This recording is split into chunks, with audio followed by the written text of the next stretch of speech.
Здравейте, хора! Много отдавна не съм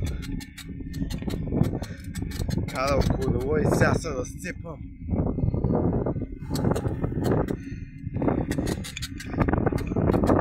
Знам, че се чува вятъра, но нищо не съм си взел микрофона.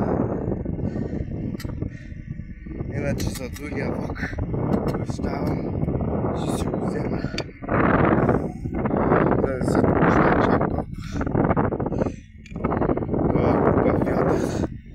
Сега стартирам пак тия влогове. Защото едно време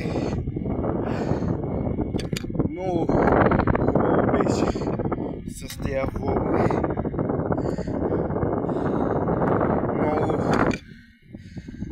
вървиха и сега пак надявам се да скефат влоговете. Аз обаче си взема почивка, къде ще си почина. И така. Само да кажа преди да си вземам почивка, то тук никъде няма пейка. Само да кажа, че наистина не се шумам, пак ще почвам с влоговете. Ще се опитам всяка седмица по 2 влога да има. И така. Седнах малко на почивка.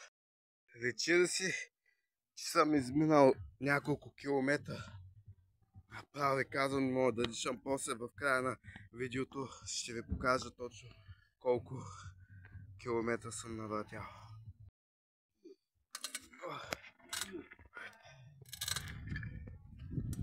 Така, хора, не правете тая грешка като мен, да не си взимате вода, като карате колело или като вървите или даден спорт друг. Защото много лошо.